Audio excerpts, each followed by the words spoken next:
Olá, boa tarde. Bem-vindos ao Museu da Farmácia e a esta conversa que eu espero que seja do vosso agrado e vos proporcione algumas respostas, algumas pistas para o futuro próximo sobre a alimentação e sobre a sustentabilidade na alimentação. Este momento pode, se o quisermos, obrigar-nos a repensar cenários de futuro que não seja esse do ok, vamos aguentar e depois mudar as coisas. E eu acho que era proveitoso. Não parece nada interessante ser ok, agora ver quem é que aguenta e depois voltamos a fazer exatamente as mesmas coisas, exatamente da mesma maneira. Não, eu acho que neste momento é um momento de pensar, ok, o que é o modelo, em que é que o modelo pode ou não diversificar-se e repensar-se para ser menos sensível a flutuações destas, que existem flutuações como esta, que no nosso caso têm afetado principalmente a indústria turística e a relação à indústria turística, que poderiam ter sido afetadas de outra maneira. É principalmente pensar como é que desenhamos um restaurante e como é que desenhamos a restauração e todo o ecossistema da restauração, de maneira que seja menos sensível a flutuações, sejam de natureza como esta, pandémica, ou outro tipo de flutuações, e que mantenham um elemento de pertinência em relação àquilo que são os hábitos das pessoas, os desejos das pessoas, mas também a situação atual. Onde é que estamos no mundo neste momento e qual é o horizonte futuro? O grande desafio no desenvolvimento de novos produtos é sempre você convencer as pessoas de que aquilo é uma alternativa melhor. E há sempre aquele discurso, muitas vezes baseado na tradição, o que eu detesto particularmente, porque o que é tradição, né? A gente tem que começar a questionar tudo. A gente associa, por exemplo, às vezes o tomate à cozinha italiana e a gente para pensar que historicamente o tomate é muito recente na gastronomia italiana e que, de repente, se você for pegar a questão da evolução, enfim, as coisas mudam e mudam constantemente, mas existe sempre aquele discurso de que as coisas devem ser feitas daquela maneira por conta da tradição. E há muita resistência por parte das pessoas, às vezes, por exemplo, em consumir algas. Eu já ouvi discursos do tipo, eu nunca vou consumir algas como os japoneses, mas o que eu prego não é que as pessoas consumam alga como os japoneses, é que elas façam um esforço e incorporem mais uma alternativa ao cardápio delas. E existem as algas, existem outras alternativas, como a gente já conversou antes, como os insetos, que eu acho ainda cria um pouco mais de barreira, apesar de que eu gosto muito de fazer provocações, assim, às vezes, às pessoas, né? As pessoas consomem insetos em base diárias, elas é que não sabem disso. Até porque a legislação permite que os produtos industriais contenham uma percentagem de inseto, que é natural do próprio processo de produção, e para além disso, às vezes, até o próprio corante vermelho, que é a cochonila, é um inseto, é um extrato de um inseto. Então, às vezes a gente tem essa ideia de que a entomofagia não está presente na nossa realidade, que é uma coisa circunscrita às comunidades, enfim, indígenas e nativas, e na verdade isso está, enfim, arraigado nos nossos hábitos de consumo, queira a gente ou não. Então, o que a gente tenta fazer, na verdade, é um pouco seduzir. Eu digo que é um trabalho muito de sedução. Primeira coisa, já que a tradição vem sempre como uma barreira, a gente busca, inicialmente, sempre trazer uma roupagem mais voltada para o tradicional, ou seja, eu não vou fazer um produto com algas, que é a área minha atual de investigação, que tenha uma cara japonesa. Até porque poderia ter, porque hoje em dia, digamos assim, a cozinha japonesa já está muito desenvolvida, eu acho, em Portugal e em outros países. Mas, se você faz aquilo, às vezes, numa roupagem de uma bolacha tradicional, eu tenho um aluno que eu oriento hoje, quer dizer, desculpa, ele não é me orientando, mas eu o ajudo, que está desenvolvendo bolachas tradicionais portuguesas com algas. Eu tenho uma colega que fez caldos com algas e durante esse trabalho de orientação, eu, por exemplo, tive a ideia de fazer um caldo verde com algas e inicialmente eu achava assim, imagina, uma heresia, né? Um brasileiro fazendo um prato português e ainda mudando a receita. Não poderia haver combinação pior. Mas você sabe que nos workshops e no show cooking, de uma maneira geral, a recepção é muito positiva. O futuro dos restaurantes poderá passar por uma... E considerando que, bem ou mal, tudo o que nós achamos que é habitual hoje em dia, principalmente os alimentos de origem animal, considerando que eles vão quase ser substituídos pelo aumento da população, mas não vão desaparecer, uma hipótese que eu ponho como bastante provável daqui a alguns anos, e alguns anos depende muito da velocidade com que as crises se vão sobrepondo umas às outras, em que os restaurantes vão passar a ser o que de alguma forma eram, no final do século XIX, espaços de consumo mais rarefeito. Ou seja, espaços onde esses produtos hiper gourmetizados, passa a expressão, onde esses produtos rarefeitos, que hoje em dia são comuns, mas passam a ser rarefeitos, como hoje em dia se calhar é uma pescada de linha ou qualquer coisa assim, passam a ser, e não estão disponíveis para a população nos hipermercados, nos locais de compra, passam a ser unicamente produzidos e confeccionados nos restaurantes, que passam a ser quase locais de exceção em que se vai 1 ou 2 vezes por ano, como se calhar com a classe média ia há 100 anos. E depois, entretanto, lembrei-me, então, e o que é que as pessoas comem no dia-a-dia? Eu acho que há dados que eu não tenho. Por exemplo, eu não sei neste momento quanto da proteína consumida plantariamente, principalmente nos países industrializados, não foi ela já alvo de processamento.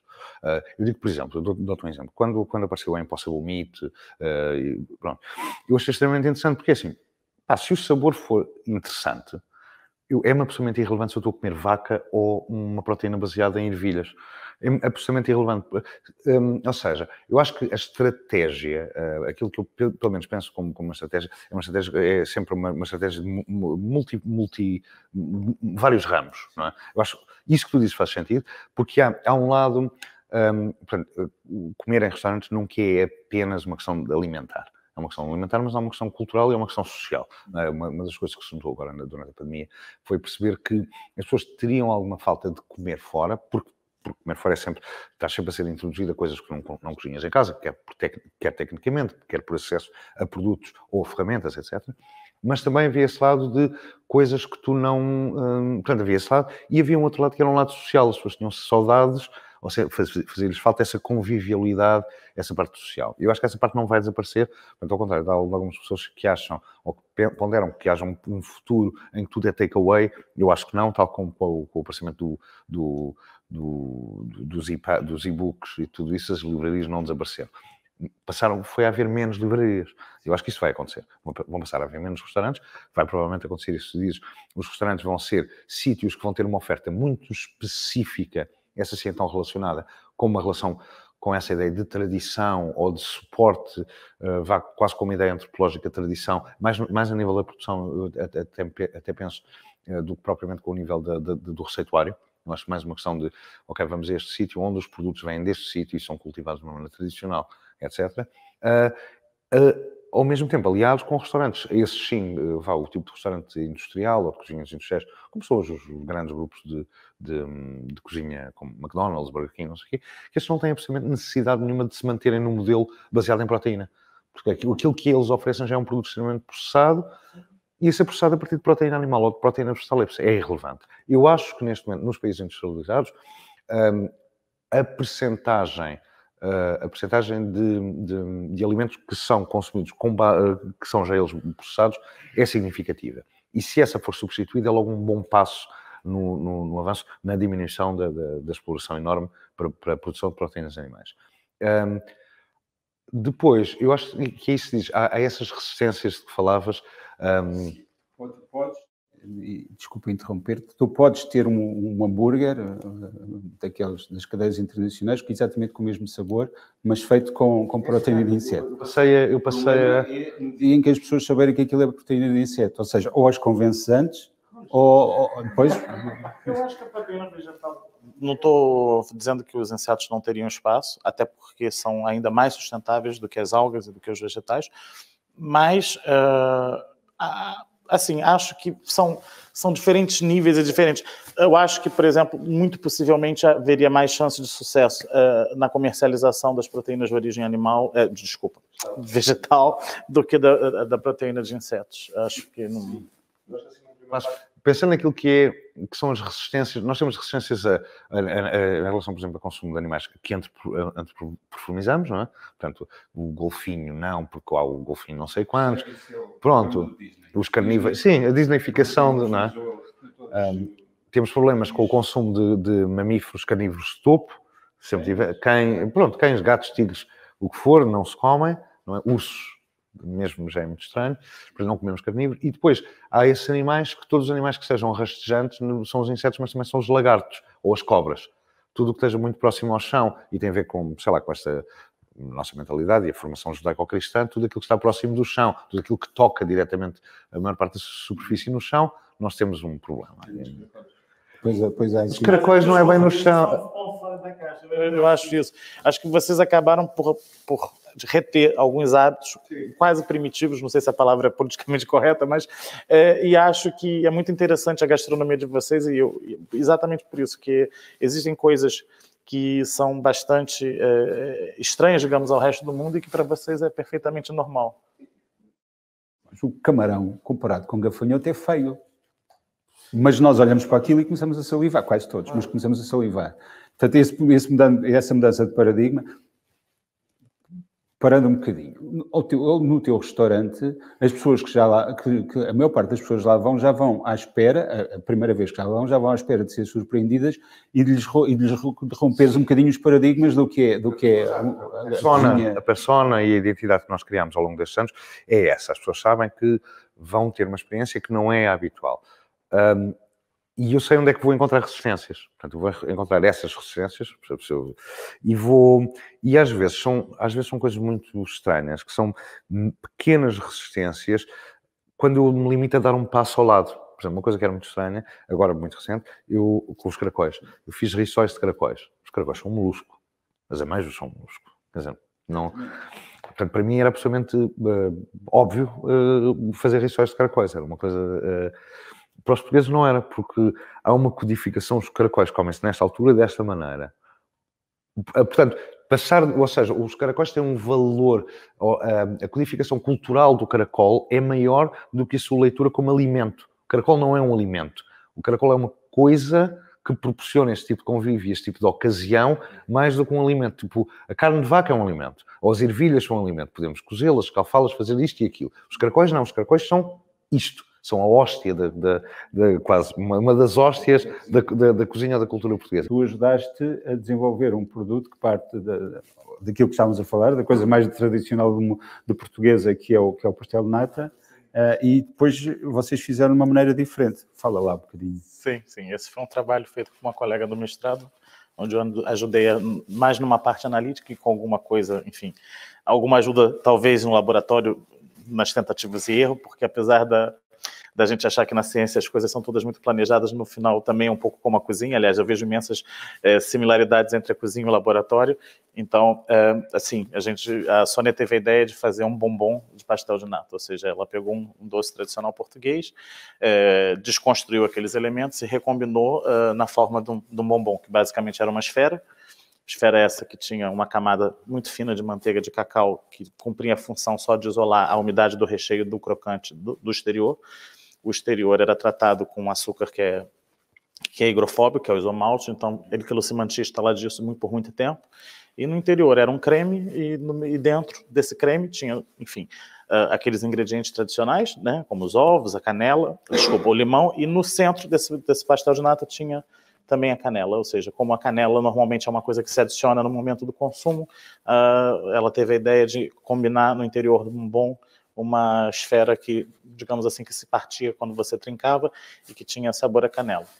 E esse foi o trabalho da Sônia, que hoje, por coincidência, a Sônia está no ISA e faz o doutoramento lá e também é na área das macroalgas. A Sônia hoje, a tese dela de doutoramento, ela acabou, inclusive, de ser contemplada com uma bolsa da Fundação para Ciência e Tecnologia, sobre o uso de impressão 3D para desenvolvimento de produtos a partir de macroalgas. Já vamos ao 3D. Antes disso, há uns dias eu li um post do chefe do Diniz, em que dizia, vou repetir mais uma vez aos cozinheiros, não digam isto não se faz assim, perante uma coisa nova, aprendam, estudem e aprendam e tornem-se sensíveis ao gosto e quase à ideia que está por trás disso. Tu também és assim? Tu achas que um pastel de nata tem de ser um pastel de nata como supostamente está na receita que ninguém viu? Porque eu não sou arqueólogo. Eu sou cozinheiro, portanto, eu sou cozinheiro em 2020. E eu considero que 2020 é um privilégio porque eu tenho todo o receituário, toda a história, toda a técnica passada, mais aquela que existe presentemente. E eu aí faço um bocadinho uma espécie de tábua rasa, tudo tem a mesma validade tecnicamente. Fazer massa folhada tradicionalmente é ótimo. Tal como é ótimo utilizar gomas, como seja a goma guar, para espessar alguma coisa em vez de usar farinha, como é bom utilizar uma panela de pressão, como é bom utilizar um forno a lenha, como é bom utilizar a cozedura sous vide. Portanto, eu não tenho uma hierarquia técnica. E da mesma maneira como não tenho uma hierarquia técnica, e nem a percebo, eu percebo a sedução de fazer coisas, eu percebo, e percebo que muitas vezes há colegas meus que parecem ter hierarquizar tecnicamente, não, e eu acho que não é verdade. Eu acho que acontece às vezes há um prazer muito grande de tu trabalhares com limites muito específicos. Eu percebo muito claramente aquilo que faz alguns colegas meus hoje desejarem fazer coisas sobre fogo, só com fogo.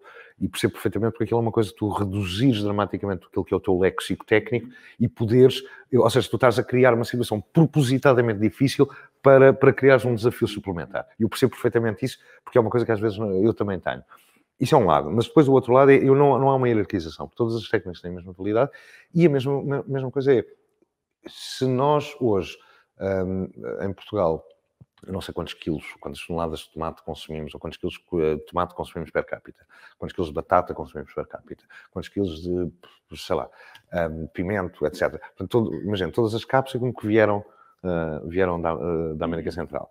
O tomate, portanto, todo aquilo que são os nossos hábitos alimentares hoje, são boa parte deles sustentados, se calhar mesmo uma grande parte sustentados, em alimentos que há 250, 300 anos não tínhamos. As coisas não são absolutas, não é? Portanto, isto mesmo, aquilo que sustenta os restaurantes, e refiro-me aos restaurantes e não a sítios onde se vai buscar comida para comer, os restaurantes que têm isso tudo, são uma coisa que ata isto tudo, mas ata isto tudo em torno do indivíduo. E o indivíduo, e é uma experiência estética como são outras, não é? E a pessoa que entra no restaurante não entra na capacidade apenas do jantante. É a pessoa que janta, e é a pessoa que leu este livro, e é a pessoa que teve uma discussão com a mulher, e é a pessoa que gosta muito da mãe, e é a pessoa que tem uns sapatos que estão confortáveis ou não estão, e é a pessoa que hoje vê um pôr do sol bonito. A pessoa, quando faz qualquer coisa na sua vida, faz todo o somatório das suas experiências, que compõem essa individualidade, estão em cada experiência, não é? E então, nunca há... As coisas não é uma coisa de tudo ser equivalente as coisas umas às outras, mas as experiências que nós temos não são experiências todas universais. Eu tenho a experiência do mundo, do Hugo, tu tens a experiência do Pedro, cada um de nós tem e é um bocadinho, às vezes, tentar perceber que nós... Eu às vezes incomoda-me quando estarmos a falar de comida e estar a falar de um público, como se o público existisse. Não existe público, existem uns milhões de pessoas que compõem o público, e a tua capacidade, quando fazes alguma coisa, de falar o mais sinceramente possível e tentar ter uma conversa indivíduo com indivíduo.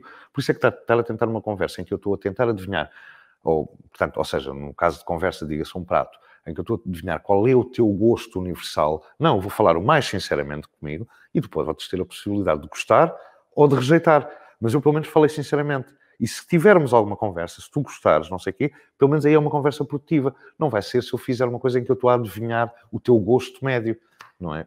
Para mim... Não. E de gosto, eu estava-vos a ouvir, e eu próprio puxei o sentido da cozinha tradicional, e estava aqui o outro senhor cá dentro a dizer, epá, e a outra ponta? Ou seja, e a gastronomia molecular, que foi a grande rave, que começou muito coerente, e foi utilizada de modo coerente, e depois, como moda que passou a ser, foi descontextualizada e acho que as pessoas esqueceram da origem, da justificação, para além da maioria também não percebeu muito bem como é que a técnica se aplicava, e portanto, ao deixar de moda, quase que foi desvalorizada e quase desapareceu. Não é bem assim, e sabes porque é que eu estou a falar da gastronomia molecular? Porque é falar do que vem a seguir, mas a gastronomia molecular e a gastronomia molecular é uma técnica que é aplicada, continua a ser um conjunto de técnicas, melhor dizendo, um conjunto de quê? De auxiliares de cozinha que não é nenhum papão, tanto pode ser utilizado em cozinha de autor como para ajudar, se calhar, quase a cozinha tradicional, não é? É difícil, eu tenho uma predileção pelo Reston Blumenthal, isso eu herdei da professora Paulina Mata, e o Reston no menu dele, por exemplo, ele faz pratos completamente inovadores e criativos e que envolvem uma food pairing, tudo insetos, tudo que você puder esperar você vai encontrar na experiência do Fat Duck. Num determinado momento do menu, que é nostálgico, ele fala da primeira refeição dele num restaurante Michelin, e ele serve um coq au vin. E aí você fala, é um coq au vin. Não é um coq au vin, é um coq au vin, que se você vai descobrir o que está por detrás, tem toda uma serra racional de técnicas ali, que está baseado muito na colaboração que ele teve com diversos cientistas, como Peter Berhan, por exemplo, como Charles Spence. Eu acho que as pessoas tendem a antagonizar e achar que o avanço científico é inimigo da tradição. E acho que eles podem andar de mãos dadas. Acho que você pode fazer um prato melhor tendo isso que é gastronomia molecular, e as pessoas têm dificuldade. Elas confundem gastronomia molecular com cozinha molecular. E também confundem quem faz bom uso das técnicas e quem faz mau uso. Mas isso está na história dos movimentos culinários. Você pega o Escoffier e você pega depois a famosa cozinha de hotel, e que virou uma desgraça, a cozinha francesa virou uma piada, e depois você tem a Nouvelle Cuisine, e que virou outra piada das porções reduzidas, depois você tem o Ferran Adrià, uma cozinha mais de vanguarda, que faz uso de técnicas moleculares, e que depois virou uma piada, e agora eu já começo a ver, por exemplo, com essa coisa que eu chamo de neonaturalismo, os nomas da vida, começa a ser uma piada, porque você vê pratos que são esteticamente lindíssimos e que não sabem a nada, que são uma folhinha aqui, um brotinho ali, um molhinho aqui, e no final, vamos falar, não falta elan ali, ou seja, não tem... Eu já comi muitos pratos lindos esteticamente e que não me sabiam a nada. Já comi muitos pratos feios e que eram extremamente... Vou dar um exemplo meu próximo, que é um prato que eu adoro, que é a feijoada brasileira, é um prato feíssimo. E acho que os chefes deveriam explorar um pouco até da criatividade e transformar aquilo que é um amontoado de coisas pretas numa coisa esteticamente mais agradável. Então, assim, eu acho que a gente tem que começar a olhar um pouco a ciência, o progresso da ciência e a tradição como coisas que podem andar de mãos dadas e não como coisas que são contraditórias. Deixa-me dizer-te, pegando nessa radicalidade, não haverá, creio eu, experiência mais radical e visão mais radical em volta das várias hipóteses de futuro da cozinha do que a cozinha nota a nota. O melhor dizendo, da colaboração entre o Hervé Tisse, que foi o criador, um dos criadores do conceito de gastronomia molecular, um químico francês, com o Pierre Gagnaire, que é um dos grandes cozinheiros ainda hoje, com uma coleção de estrelas Michelin espalhadas pelos vários restaurantes. E, portanto, a radicalidade parte numa coisa que é eminentemente teórica, que é o conceito dessa cozinha nota a nota que tu explicarás, mas depois junto à criatividade do Gagnaire, que transforma uma cozinha que não é de alimentos, que é de sínteses, de produtos básicos, em pratos absolutamente fabulosos. Radicalmente, diria, ao contrário do que tu falavas da necessidade das pessoas se sentirem em campo seguro e, portanto, aproximarmos os produtos feitos com novas proteínas, mas com uma radicalidade brutal. Fala lá um bocadinho disso, tem pena não mostrar fotografias dos pratos do Gagnaire feitos a partir deste conceito nota a nota. O Hervé Tisse, que foi, junto com o Nicolas Court, o pai da gastronomia molecular, e que tem que fazer um parêntese, que a gastronomia molecular, em uma linha, é o ramo da ciência dos alimentos que busca estudar as reações químicas, ou as reações, as transformações no alimento durante o cozinhar. Ela vale para qualquer cozinha, inclusive a cozinha tradicional feita pelas nossas avós, porque adicionar uma pitada de sal nas claras, esse tipo de coisa, não é nada de outro mundo. E, mais adiante, o Hervé Tisse publica um livro chamado Cozinha Nota a Nota, onde ele diz que ele propõe um desafio, que os cozinheiros fizessem pratos que fossem constituídos puramente a partir de elementos puros, ou seja, você não usasse nenhuma fruta, nenhuma carne, nada. Tudo é basicamente, você parte das amilopectinas ou do sal, dos elementos mais primários, digamos assim, na constituição do alimento, da água. E eu confesso, inclusive acho que a professora Paulina, espero que ela não fique chateada comigo, mas a primeira vez que eu li a respeito, li o artigo e conversei com ela, ela tinha uma opinião parecida com a minha, que assim, eu falei, isso é um absurdo, isso não tem pé nem cabeça. Para você ver que até mesmo o pessoal da área da ciência, às vezes, com a mentalidade aberta, às vezes tem o seu momento, isso é um absurdo, isso nunca vai acontecer, não sei o quê. Enfim, e aquilo morreu. E ele propõe esse desafio ao Pierre Gagnaire, e o Gagnaire aceita e começa a ter concursos, e começa a se fazer festivais, e a Cordon Bleu faz um jantar, e por aí vai. E eu voltei à história da cozinha nota a nota, quando comecei a flertar com a impressão 3D, porque basicamente a cozinha nota a nota e a impressão 3D foram feitos um para o outro, ou seja, você tem uma impressora onde você coloca aqueles ingredientes puros e Indo à questão que você falou também do bife, que a gente vai comer esporadicamente numa ocasião especial, e da comida de massa, dos McDonald's, eu particularmente acho que num futuro, e não quero aqui ferir nenhuma suscetibilidade, mas eu acho que num futuro muito próximo essa cozinha, se bobear, será feita por máquinas. Eu não acredito que seja mais feita por humanos. Acho que os humanos podem ser aproveitados em atividades mais interessantes, inclusive na confecção de coisas mais interessantes do que simplesmente pegar um hambúrguer congelado, enfiar numa máquina e tirar e por aí vai. Então, a cozinha nota-nota nada mais é do que isso, é que você fazer um prato, uma receita a partir dos elementos puros. E o que se vê atualmente, sobretudo na cozinha, no plant-based, na indústria alimentar, é um nota-nota. Ou seja, eu começo a perceber que o nota-nota, apesar de parecer uma utopia, com o avanço da tecnologia e com o avanço, enfim, e com a questão da necessidade mesmo de produzir em larga escala, ela se faz necessária. Por quê? Ela tem duas vertentes que eu acho muito interessante abordar. Uma delas é da sustentabilidade, porque se você levar em consideração que os alimentos são 90% água, e quando você processa um alimento para extrair um composto de interesse, você está jogando todo o resto fora e está gerando detritos, né, resíduos industriais. Se você tem a capacidade de desmembrar aquele alimento nos compostos, e de remover a água que compõe os alimentos e que tem uma pegada imensa em termos de carbono, né, de gases de efeito estufa, etc. e tal, você, na verdade, tem compostos que são muito mais leves, muito mais fáceis de serem transportados e que podem ser recombinados em qualquer lugar. É essa a grande vantagem também. E vejo, ecologicamente, é viável, com o avanço da tecnologia, torná-los mais eficientes, etc. e tal. Próximos 100%. Por outro lado, o que o Pierre Gagnaire diz, e que eu me vejo, porque eu acabei de orientar um aluno que está fazendo uma tese sobre nota-nota, e eu obriguei ele a fazer 2 pratos. Um que fosse um plant-based, ou seja, que fosse a recriação de um prato tradicional com uma roupagem plant-based. Esse foi o desafio. E um outro foi exatamente exercitando o que o Hervétis pede aos chefes de cozinha, que é, pense que a cozinha nota-nota te permite ter um universo de possibilidades infinitamente maior do que o que você já tem hoje em dia. E ele dá um exemplo muito interessante, que ele fala da música eletrônica. Ou seja, você tem a música clássica, você tem aqueles instrumentos e você só pode fazer música através daqueles instrumentos. No momento em que você cria música eletrônica, você pode incorporar qualquer som que você grave, não precisa necessariamente ser um instrumento musical, você pode usar sintetizadores e criar novos sons, ou seja, o seu universo se expande de uma maneira incrível e a cozinha nota-nota, nesse contexto, pode ser uma grande ferramenta de inspiração para a criação de novos pratos. Muito bem. Sim. Hugo, ficaste a pensar. Sim, eu sempre achei que é bom tu seres capaz de trabalhar numa cozinha como cozinheiro, e eu insisto nisso com as pessoas que trabalham comigo, como cozinheiro, tu seres capaz de trabalhar como se estivesse em 1800, porque pode faltar a luz.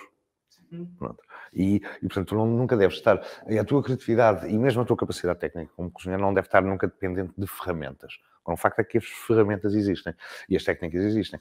E imagina, por exemplo, porque é que, sei lá, se eu queria fazer olha, um exemplo simples, por exemplo, é inverno. Inverno, eu estou a trabalhar com novilho biológico, quero fazer um caldo. As vacas são mais magras. Por estarem mais magras, a quantidade de proteína presente nos ossos, quando eu vou fazer o caldo, é menor. Portanto, eu começo a extrair o caldo, está ótimo de sabor, eu não quero extraí-lo mais, só que ele ainda não tem a concentração de gelatina que faz com que ele fique estável. Portanto, o que é que eu tenho? Tenho um caldo muito bom de sabor, mas ele ainda não tem firmeza e densidade suficiente. Tradicionalmente, o que é que eu ia ter que fazer? Ia ter que juntar um roux, farinha, ou o que fosse, uma maneira qualquer de o adensar. E acrescentar um sabor que não estava, não era o sabor suposto. Eu ainda, por exemplo, eu quando faço caldos, é uma coisa que já faço há anos, eu não faço o caldo classicamente à francesa, com cebola, faço caldo de novilho, é caldo de ossos de novilho, period. Caldo de peixe é caldo de peixe. E depois essas outras coisas eu faço um segundo caldo que depois recombino. Pronto, é a minha maneira de cozinhar. Não vale mais nem menos. Mas é assim que eu trabalho. Portanto, eu estaria ali com uma fronteira. Ou vou introduzir um sabor alienígena àquele que eu queria fazer, ou então vou ter que concentrar demasiado o sabor e criar uma coisa que eu queria que fosse flexível e multi-instrumental, que pudesse servir para muitas coisas, reduzir muito, muito o espectro de ação por causa do sabor muito concentrado. Eu junto um hidrocloide. Tipo, sem hesitação qualquer. Ou até mesmo gelatina em folha, Ou junto gelatina em flor, exatamente, junto agar, junto goma guar, depois se eu quiser que a presença na boca seja mais viscosa e com maior permanência, aí vou para a xantana, senão, depois é uma questão de ir estudando e percebendo, olha, isto faz isto vem daqui, faz aquilo, isto é uma solubilidade específica, ou para isto eu preciso de uma concentração maior. E pensar nisto como, isto são blocos de montagem. Portanto, me dizem, há pratos em que de repente eu quero usar uma acidez, mas eu não quero nenhuma das acidezes. Eu trabalho e não tenho problema nenhum de juntar taninos de vinho. Percebes? Porque eu quero uma acidez, mas eu só quero acidez, não quero sabor. Percebes? Sim. Não quero sabor a limão, não quero sabor a vinagre ou a sumac. Eu não quero os sabores associados, só quero a acidez. Então junto taninos isolados de vinho. Portanto, mas sou capaz de fazer isto numa cabidela absolutamente tradicional. Mas isso é a maneira como eu cozinho. Mas é isso que eu acho interessante em cozinhar em 2020.